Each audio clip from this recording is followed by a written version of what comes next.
कैसे हैं दोस्तों। उम्मीद करता हूँ खैर खैरियत से होंगे। आज की video Romania embassy Saudi Arabia के ऊपर है। काफ़ी दोस्तों के इसके चीज़ के बारे में कमेंट्स आए कि भाईजान सऊदी अरब की अपडेट आप नहीं देते, सऊदी अरब की अपडेट नहीं देते। तो यार मैंने सोचा मैं आज लाजमी सऊदी अरेबिया की अपडेट दूँ। हालांकि अपडेट कुछ और भी थी, लेकिन आज सऊदी अरेबिया की अपडेट आप लोगों के साथ शेयर करेंगे कि रोमानिया एम्बेसी सऊदी अरब से जो रियाज़ में एम्बेसी है बेसिकली रोमानिया की, वो अपॉइंटमेंट कितनी देर बाद की दे रही है और वहाँ से वीज़ा रेशो कैसी है, और एक मोस्ट इम्पोर्टेंट चीज़ की डॉक्यूमेंटेशन, कौन कौन से डॉक्यूमेंट्स इंपॉर्टेंट्स हैं रोमानिया एम्बेसी सऊदी अरेबिया में इंटरव्यू देने के लिए।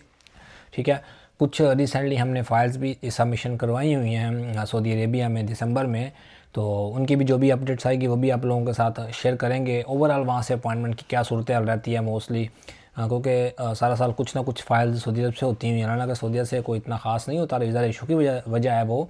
ठीक है, तो ये सारी डिटेल आज की वीडियो में आप लोगों के साथ शेयर करते हैं। सबसे पहले हम बात करेंगे सऊदी अरेबिया से अपॉइंटमेंट के बारे में।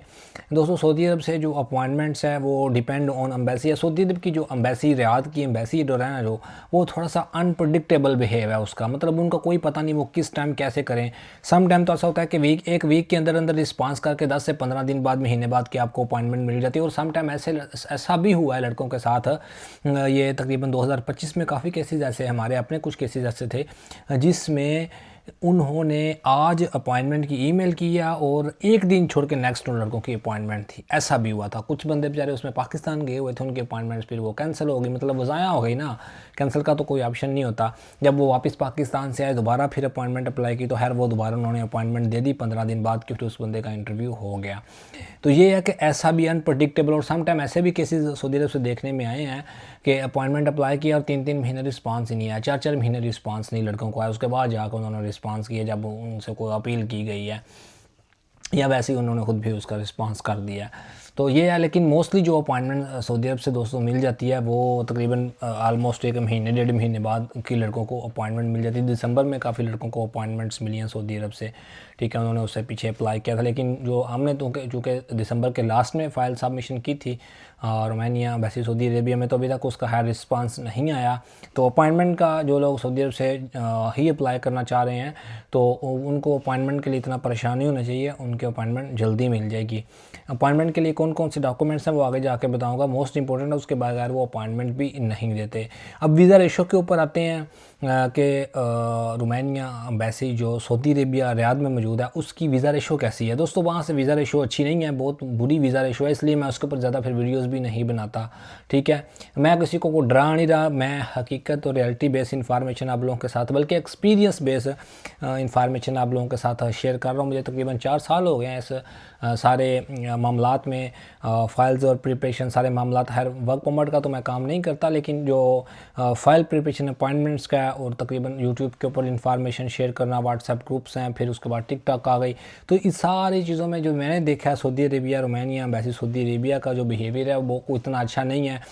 इंटरव्यू के वक्त वो समटाइम्स जो एम्बेसडर को भी कॉल कर लेते हैं। अभी रिसेंटली मुझे एक दोस्त बता रहे थे कि रोमानिया एम्बेसी सऊदी अरेबिया में उनके किसी दोस्त का इंटरव्यू हुआ है, और उसने अब ट्रांसलेटर नहीं मांगा। पहले तो था वो ट्रांसलेटर, अगर आप सही से बोल नहीं सकते, को काफ़ी मोटा वो शीशा होता है जब आप इंटरव्यू देने जाते हैं ना, तो अगर आप सही से स्पीक नहीं कर सकते या उसकी बात को समझ नहीं सकते, आप उसको रिपीट कर कहते हैं, तो फिर वो क्या करती है, कहती है जी आप ट्रांसलेटर लेके आएँ।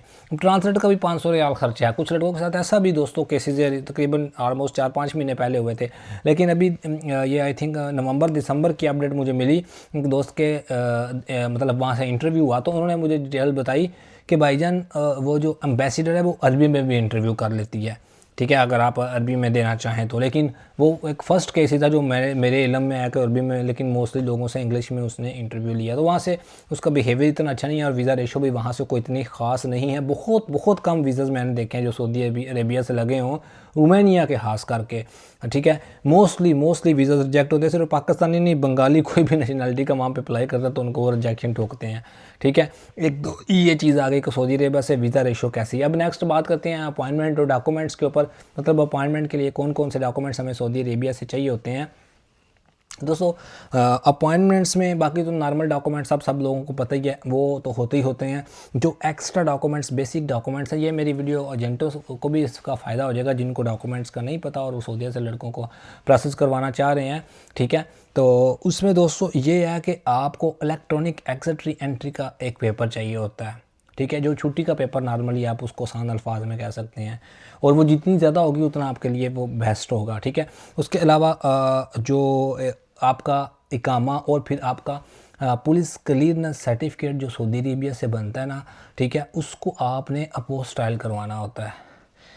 इलेक्ट्रॉनिक एग्जिट री एंट्री और अपोस्टाइल पीसीसी ये दोनों मस्ट हैं, बाकी इकामा होता है, ठीक है। और ये 3-4 बेसिक चीज़ें। हाँ, कुछ बंदे साथ में, हाँ एक और चीज़ बताता चाहता हूँ कि जो ट्रैवल इंश्योरेंस है वो बहुत अच्छे वाली आपने वहाँ से लगवानी है, ठीक है, हल्की वाली ना लगाएं।